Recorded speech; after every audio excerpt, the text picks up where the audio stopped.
So how's our little beau doing? Look, a mouse. Let's get it. Come on, good. Can you just take off? Get it. Come on, good. Can you just take off?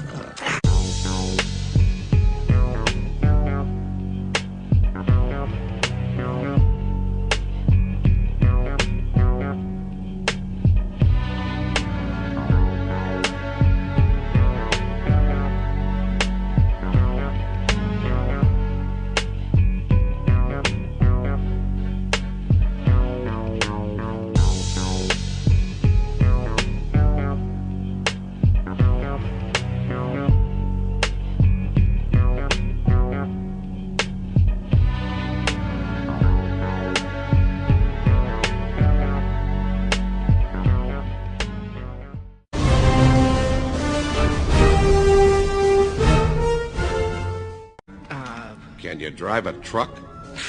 Of course I can drive a truck.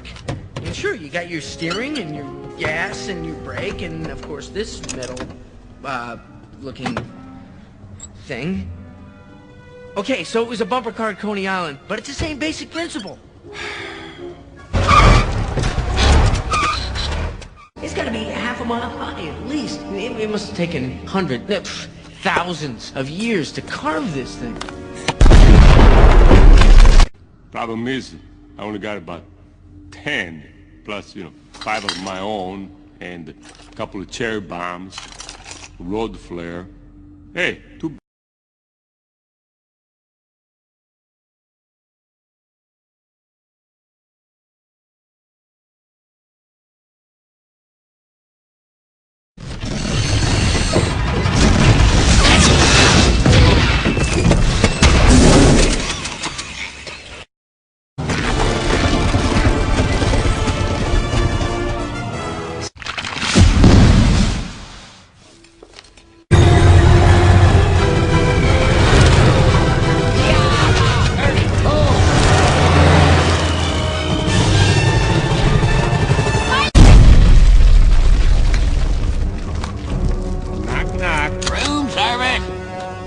Tell them to drop their weapons. Now! Yeah.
So, who in the 21st century is most responsible for the magic lamp aesthetic? You guessed it, Walt Disney. In The Little Mermaid, you could see Ariel play with her magic lamp, one of her most prized possessions in her antique gallery. Then again, in DuckTales the movie, Treasure of the Lost Lamp, what is it with these ducks being portrayed as Indiana Jones-like Ark Seekers? Weird stuff.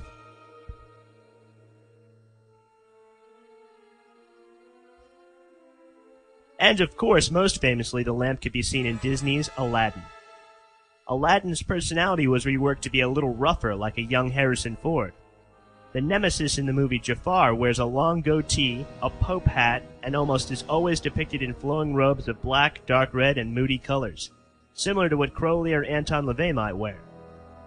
Aladdin discovers an enormous subterranean entrance called the Cave of Wonders, the opening a great lion's mouth, again referencing both Hollow Earth and Indiana Jones.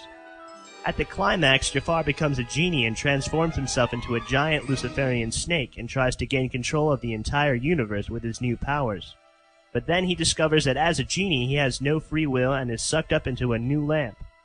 If you remember, the Jinn are supposed to have free will. This is just one way the Illuminati shifts the definitions or meanings of a phenomenon over time. Gnosis. You're getting sleepy. You're getting very, very sleepy. A trance-like state in which a person becomes more aware and focused and is more open to suggestion. As Todd Campbell has researched in his Through the Looking Glass blog, the Mickey Mouse Club is a programming unit in Walt Disney World to produce Hollywood sex slaves and also to use those participants for later purposes via the corruption of the minds of the youth, especially young females. As these unstable Mickey Manchurian candidates run rampant on the heroin-like mainlines and static hiss algorithms of MTV and VH1, the programming and mind control then trickles down the ranks to a much wider audience than its original unaware participants, like the wacko-jacko-infused Justin Timberlake, the Marilyn Monroe-esque and genie in a bottle Christina Aguilera, and the hungover and shaved-headed Britney Spears. That has been suggested for the Egyptian phoenix is the flamingo of East Africa. To close, here's this bizarre tie-in with the Queen of Hearts from Alice in Wonderland, wielding the phoenix or Antichrist-inspired flamingo croquet mallet, which in turn represents the Angela Lansbury Queen of Diamonds Pavlovian Q, and another Antichrist superstar and MM, Marilyn Manson, who recently played the part of the Queen of Hearts in a Broadway-like performance.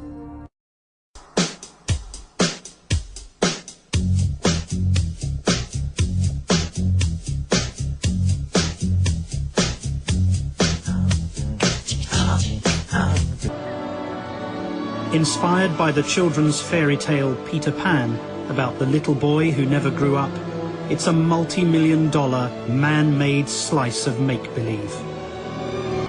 But Michael Jackson is now 44. The inspiration for Neverland, Peter Pan. Why is Peter Pan a figure of such interest and inspiration to you? Because Peter Pan, to me, represents something that's very special in my heart.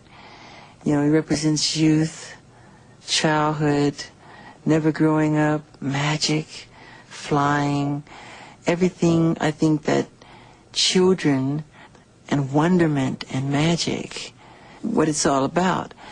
And to me, I just have never, ever grown out of loving that or thinking that is very special. Do you identify with him? Totally.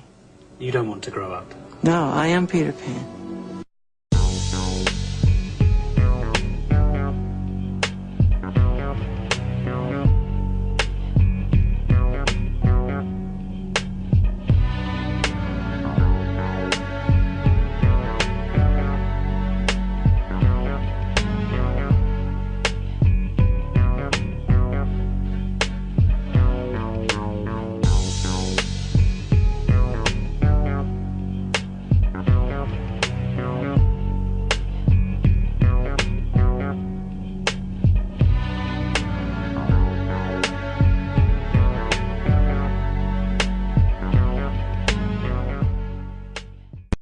Television, an invention which would eventually enslave and hypnotize the entire world, was inspired in part by research into the spirit world.